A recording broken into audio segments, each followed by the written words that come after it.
Hamas is an enemy of everybody. Hamas, at this point, we need to be focused in our region and to destroy it, because that will only be good in the long run for Israelis, for Palestinians, for the Palestinian Authority, and for the entire world. So we need to make that distinction. It's very good that have been kidnapped by Hamas. Nigeria is our friend, and we appreciate their friendship of the people of Nigeria. On that journey, then we was abruptly stopped and changed. We have not yet got back to the position where very independent, able to manage themselves, able to manage their resources, able to manage their own security, able to manage their future with whatever resources they have, and then sustain with whatever they contribute to the federal. We have to change the concept of this federation, because it means people that want to develop. The better example, or more even the most, is this power business. I wanted to build, we were consuming 40, and so I want to build 60 megawatt. He laughed at me and said, no, Your Excellency, you want to build a power plant for Akwa Ibom? Please make it a lot larger than that. I said, why? We're only consuming 40. He said, there's something called surplus demand. You're only consuming 40 because that's all that's available to you. I literally laughed, because immediately I finished that, they brought a law to say if you generate, you cannot distribute. I'm convinced, as I speak to you, that if I was allowed to go ahead and distribute that power and boast that Akwa Ibom is the first state in this country to give 25.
Welcome to Global News on Signature TV.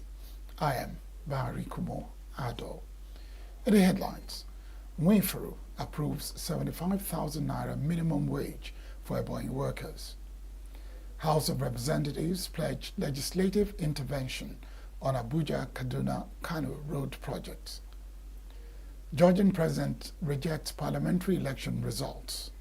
And 9 dead as Israeli airstrike hits school sheltering displaced Gazans in northern Gaza. Details in a moment.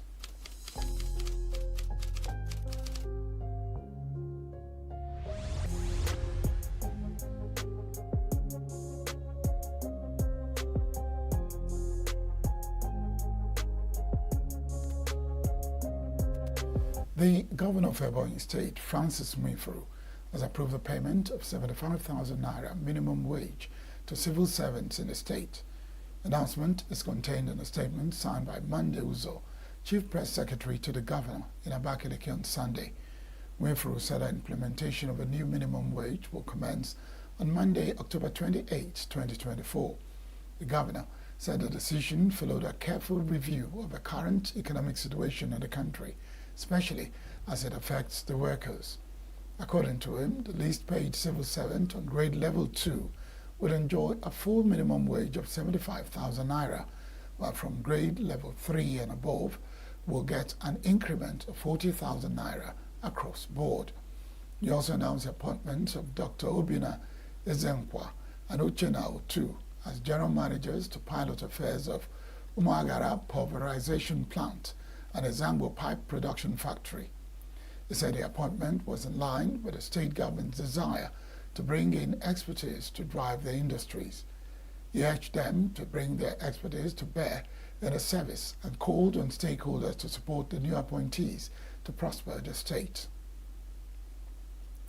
The ENUGU state government on Sunday paid a condolence visit to the family of a slain Ogene musician, Okeziemba, popularly known as Iboja, at Ogoinike, Enugu. The government delegation was led by the Secretary to the State Government, Professor Chidebere Onya, and the Chief of Staff to the Governor, Victor Ude, among other senior government officials. A police inspector allegedly shot and killed the musician at the premises of an anti-cultism tactical squad, Enugu. The musician who visited the station was on his way out after the visit when the inspector allegedly shot him dead. Police command in Enugu on Saturday announced the arrest of the inspector. According to the command, the policeman will be made to face the full weight of the law upon the conclusion of the investigation. The Joint Action Committee, JAC, of non-teaching staff unions in the universities has directed its members to proceed on a nationwide indefinite strike on Monday. This was contained in a circular address to all branch chairmen in the universities and inter-university centers. The circular, which was jointly signed by Peters Adeyemi, General Secretary of NASU, and Mohammed Ibrahim, President of SANU, was issued in Abuja. It said this followed the non-payment of 4 months withheld salaries of its members. It said JAC regretted that the salaries to be paid. None of its members had received any payment.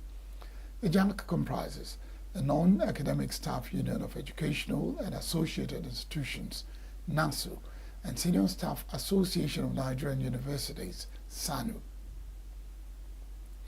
President Bola Tinubu has congratulated President Luong Quang of the Socialist Republic of Vietnam on his historic election to the esteemed leadership position by the parliament. Quang, 67, has served in the Vietnamese army for over 40 years and has been a Politburo member since 2021. Tinubu, who spoke through its media aide, Bayo Nanuga, said it welcomes President Quang's post-election promise to promote Vietnam as a friend, a trusted partner, and an active and responsible member of the international community. He reaffirmed that the enduring warmth and friendliness of relations between Nigeria and Vietnam, as evidenced by the steady growth in trade and cultural exchange, are rooted in a shared commitment to fostering a more peaceful world. Nigerian president assured the Vietnamese leader of Nigeria's commitment to improving bilateral relations across various sectors, including trade, agriculture, food production, education, and cultural and technological exchange. He said he hopes for President Kwong's successful leadership in serving his people and humanity. The Inter-Party Advisory Council, IPAC, has endorsed a bill in the National Assembly seeking to amend the 1999 Constitution to provide seat reservations for women in the national and state assemblies. The Council, in a communique issued on Sunday in Abuja after its second roundtable with the theme 64 Years of Independence, Inclusive Democracy and the Options of Special Seats for Women, also called for the swift passage of the bill into law. The communique was jointly signed by the Council's National Chairman, Yusuf Dantale, and its National Secretary, Maxwell Mbudem. IPAC, reaffirming its commitment to promoting inclusive democracy, commended the National Assembly for it to be allocated to women in the National Assembly and state houses of assembly to address historical underrepresentation. It also stressed the need for community and faith-based organizations, NGOs, CSOs, and other critical stakeholders to be brought on board to facilitate the achievement of more inclusivity. The body appealed to President Bola Tinubu as an avid crusader for women inclusivity to increase and reflect the 35% women participation in his cabinet, and the chairman of the committee, Aminu Jaji, made a pledge in a statement issued on Sunday after an oversight visit to the Abuja-Kaduna axis of the project. The express work begins on the road to make it ready for use as soon as possible. Said that the project was awarded almost 6 years ago, saying that the way and manner the contractors are doing the work was too slow. Jaji said that the committee would intervene and ensure all pending issues are resolved so that work can begin immediately. According to him, this is why the House deemed that efforts will be in top gear to ensure the road is in good condition for use as soon as possible. On October 17, the federal government threatened to revoke a section of the Abuja-Kaduna highway during a visit to inaugurate the rehabilitation of the highway at the Zuba area of the Federal Capital Territory. The contract was awarded to Julius Berger in 2018 when former President Muhammadu Buhari was in power. The National Agency for Food and Drug Administration and Control, NAFDAC, says a breast milk substitutes BMS State Multisectoral Technical Committee has been inaugurated across 32 states of the Federation. A statement issued on Sunday by NAFDAC resident media consultant Sayo Akintola said the move was in line with the ongoing implementation of a national strategy for an international code of marketing of breast milk substitutes, BMS, in Nigeria. Professor Mojishwara Adeyeye, Director General NAFDAC, said the inauguration of the BMS state teams is a reflection of the agency's renewed efforts to implement and enforce the International Code of Marketing of Breast Milk Substitutes regulations. Adeyeye charged inaugurated teams to lead the effort in their respective states and ensure full compliance with the provisions of the National BMS Regulation and the International Code of Marketing of BMS.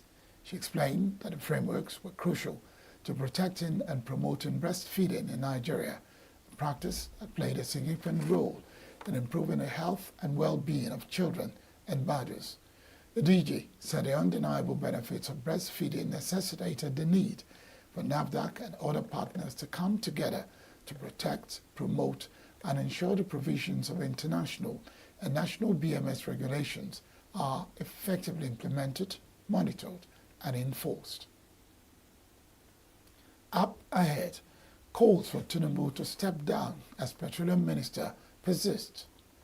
Pandef rejects scrapping of NDDC by Tinubu's government.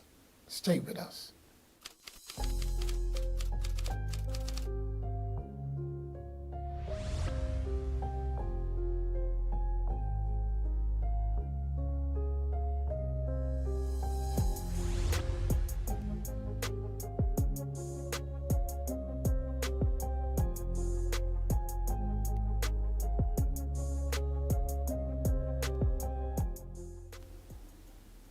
The persistent crisis in the oil sector is fueling calls on President Bola Tinubu to step aside as the Minister of Petroleum. Despite the sudden removal of fuel subsidy the same day the president assumed office, Nigerians are yet to witness stability in the sector. Tinubu agitating for a rejig in the petroleum ministry. Persistent crisis in the oil sector is felt on the 19th Federal Executive Council meeting at the State House, Abuja, last Wednesday. President Bola Tinubu approved the removal of 5 ministers believed to be underperforming. Tinubu reassigned 10 ministers to new portfolios and nominated 7 new ministerial appointees for onward screening and confirmation by the Nigerian Senate. However, prior to the shake-up, stakeholders' decision to scrap the